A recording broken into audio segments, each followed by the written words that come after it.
Bonjour et bienvenue dans cette vidéo qui concerne la culture digitale.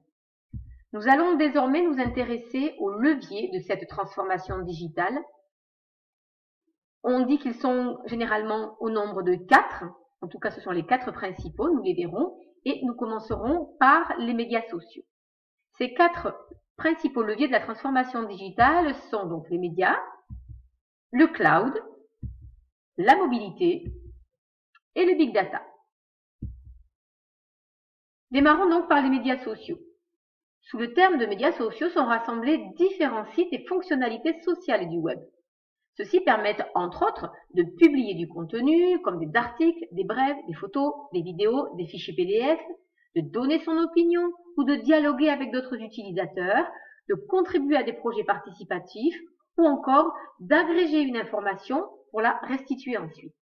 Les médias sociaux rassemblent donc une nébuleuse de sites, d'applications ou de fonctionnalités liées au développement d'interactions conversationnelles et sociales entre les internautes avec une réciprocité plus ou moins forte.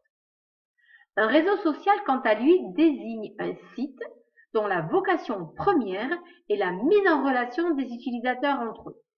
Selon le réseau social, les notions de partage ou de réseautage peuvent être mises en avant. Les réseaux sociaux ne constituent donc qu'une partie, certes non négligeable, des médias sociaux, sans pour autant les résumer. Les blogs, les forums de discussion ou les wikis, par exemple, appartiennent aux médias sociaux, mais diffèrent des réseaux sociaux. Le nombre d'utilisateurs des réseaux sociaux a explosé ces dernières années, que ce soit en France ou dans le monde entier. Plusieurs raisons peuvent expliquer cette croissance importante. Augmentation des débits Internet, notamment sur les téléphones mobiles avec la 3G, la 4G, diminution des coûts des ordinateurs et des smartphones, amélioration des plateformes et des applications. Aujourd'hui, plus que le nombre, c'est surtout la diversité des réseaux sociaux qui modifie le paysage culturel sur Internet. Un réseau social pour discuter avec vos amis en France ou dans le monde, téléchargez WhatsApp. En manque d'inspiration sur la mode ou pour vos voyages, épinglez sur Pinterest. Vous êtes plutôt sur Internet pour entretenir votre réseau professionnel? Choisissez LinkedIn. Cette infographie de l'agence Tease montre le nombre d'utilisateurs actifs en 2017. Force est de constater que les chiffres bougent vite et que on voit monter les réseaux sociaux faisant la part belle à l'instantanéité, la photo et la vidéo. Les jeunes utilisateurs en grand nombre de réseaux sociaux ont un impact important sur la manière dont se répartissent les poids respectifs des réseaux sociaux en France et dans le monde et surtout ont un impact important sur la manière dont ils évoluent au fil du temps. Avec l'utilisation des réseaux sociaux et des échanges, le contenu de ce qui est écrit a certes une valeur, mais on s'arrête désormais plus sur le nombre de likes, d'échanges, à tel point que parfois les bad buzz ou fake news peuvent avoir une audience très importante et beaucoup plus importante que sur l'information réelle et vérifiée. Démarrons par Facebook. En France, le géant des réseaux sociaux, Facebook, compte 30 millions d'utilisateurs qui effectuent environ 1 milliard d'interactions chaque mois. Facebook compte également plus de 1,3 milliard d'utilisateurs à travers le monde. Il est utilisé à des fins personnelles, mais aussi à des fins professionnelles. On peut en effet créer son profil et l'enrichir de pages pro pour promouvoir un service ou un produit. Aujourd'hui, de plus en plus d'entreprises développent leur communication grâce aux réseaux sociaux. C'est donc l'endroit où il faut être pour gagner en visibilité et interagir efficacement avec ses prospects et ses clients. Le succès d'un réseau social se mesure à son nombre d'utilisateurs, mais aussi au poids financier de ses annonceurs. YouTube. Première plateforme mondiale de vidéos, YouTube est un Internet dans l'Internet et est un véritable moteur de recherche en soi. 26 millions d'utilisateurs en France. On peut se créer une chaîne YouTube pour y mettre des vidéos et les partager. Aujourd'hui, quelques YouTubeurs gagnent leur vie grâce au nombre de vues de leurs vidéos. Sans aller jusque-là, En ce qui vous concerne, YouTube peut être utilisé à des fins personnelles, mais aussi professionnelles. En effet, la vidéo en live devient de plus en plus prisée. Les internautes ont besoin d'instantanéité. Twitter est utilisé à des fins personnelles et professionnelles. À la différence de Facebook, Twitter est plutôt centré sur le réseau d'amis proches, mais de grandes marques et de grandes entreprises l'utilisent déjà pour échanger. Le plus gros inconvénient de Twitter est le nombre de caractères maximal par tweet. Il est donc souvent utilisé pour partager une opinion et il participe ainsi à la création de son identité numérique. Instagram. Avec ses 700 millions d'utilisateurs, Instagram fait partie des réseaux sociaux visuels. Il permet de retoucher en quelques secondes clichés et vidéos grâce à des filtres. Sur une durée de 15 secondes, vous avez la possibilité de partager avec le monde entier votre produit, votre marque, votre entreprise. Avantage, cette application vous permet de faire de la photo et de la vidéo, mais aussi de publier le tout sur Facebook. En effet, racheté il y a 5 ans par Facebook dans un climat de scepticisme total, Instagram se place en 4e position sur le plan mondial. Ce réseau social, tout en restant indépendant, a pu bénéficier de la technologie et des équipes de Facebook. Son succès s'explique aussi par le bond de l'utilisation des smartphones. Les marques ne s'y sont pas trompées et achètent désormais des espaces aux enchères. Snapchat. Créé par 2 étudiants de Stanford, Snapchat est à l'origine une application permettant d'envoyer des messages ou snap contenant du texte, des photos ou des vidéos qui ont la particularité de s'autodétruire au bout de quelques secondes. Application de messagerie au départ, elle s'est élargie au fil des années et est devenue un réseau social à part entière.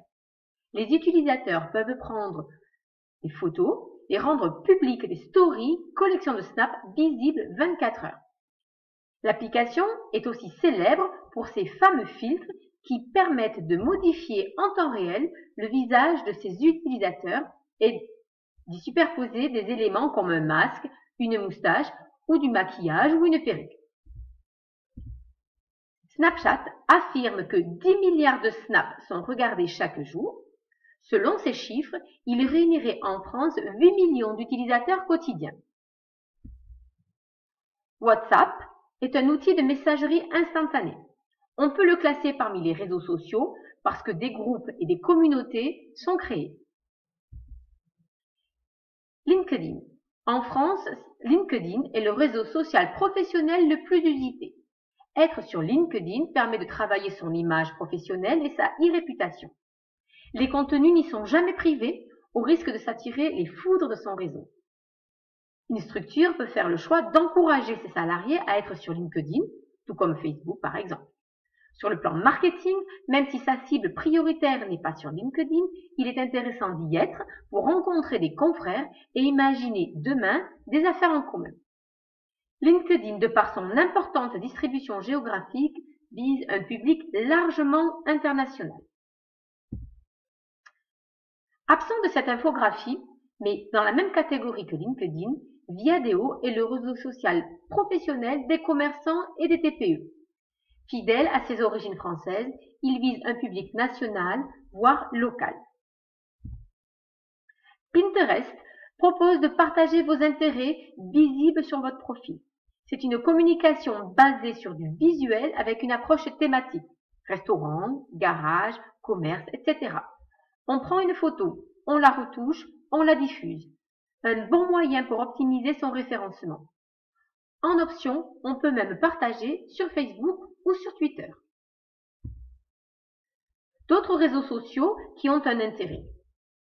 Google+, qui est absent du classement de l'infographie de Tease, moins connu que les autres, le nombre d'abonnés vient du fait que chaque utilisateur d'une adresse Gmail est automatiquement connecté à son réseau social. Il ne reste qu'à renseigner son profil. Plus il sera renseigné, meilleur sera alors votre référencement. Foursquare. Il permet à l'utilisateur d'indiquer où il se trouve grâce à la géolocalisation en faisant un checking ou pointage. sur l'endroit et de rédiger un court commentaire et de donner une note. Les établissements recensés sont les restaurants, les cafés, les hôtels, les commerces et les services du public, sites touristiques. Un utilisateur peut, avec Foursquare, chercher à proximité de là où il se trouve les meilleurs endroits, les bons plans présentés par les commerçants ou trouver ses amis en activant le radar. À mesure qu'il utilise ce service et checking des lieux, le Foursquarer peut gagner différents badges qui indiquent son niveau d'expertise. Il peut ainsi obtenir jusqu'à la reconnaissance suprême du meilleur. Yelp, dans la même lignée que Foursquare, est un réseau social qui permet la géolocalisation et la recherche de boutiques, restos, spectacles en fonction de votre géolocalisation. TripAdvisor n'est pas forcément dans la catégorie réseau social, mais c'est une plateforme qui permet aussi de rechercher des restaurants, des sites, de les noter et de partager avec sa communauté. Pour résumer, on peut dire que l'on a les réseaux sociaux généralistes avec Twitter, Facebook, Google+, les réseaux sociaux professionnels avec Viadeo et LinkedIn, les vidéos avec YouTube, les géolocalisés avec Foursquare, TripAdvisor et Yelp, les visuels avec Pinterest et Instagram, l'entrée messagerie avec WhatsApp et Snapchat, et les autres. Et pour terminer sur le sujet, vous l'aurez compris, que ce soit à des fins personnelles ou à des fins professionnelles, vous pouvez passer beaucoup de temps sur les réseaux sociaux, mais ils constituent des outils intéressants pour échanger, faire progresser votre entreprise. Pour qu'ils soient efficients et qu'ils vous permettent d'atteindre vos objectifs, certaines règles s'imposent. Choisir dans la panoplie ceux qui peuvent vous être utiles. Prendre soin de vos profils, des mots que vous allez choisir pour parler de vous, de votre métier ou de votre entreprise. Gérer vos paramètres et votre confidentialité. Veillez aussi à ce que l'on va dire de vous sur Internet. Les réseaux sociaux peuvent être gourmands en temps si l'on ne prend pas garde et il existe désormais de nombreuses applications qui permettent de préparer, de calibrer sa communication sur les réseaux sociaux. Enfin, pour terminer, force est de constater que les réseaux sociaux se sont bien développés à l'échelle personnelle et qu'ils font une timide apparition dans les entreprises. On a certaines entreprises qui favorisent la présence de leurs salariés sur les réseaux sociaux. Il existe aussi des outils internes que l'on appelle les réseaux sociaux d'entreprise qui permettent de calibrer une communication interne et de la rendre plus efficiente en évitant notamment l'accumulation des mails pour, par exemple, gérer un projet ou préparer une réunion. Les réseaux sociaux, donc, font partie de notre univers personnel et professionnel et je suis persuadée que vous saurez demain les utiliser. Je vous remercie de votre attention.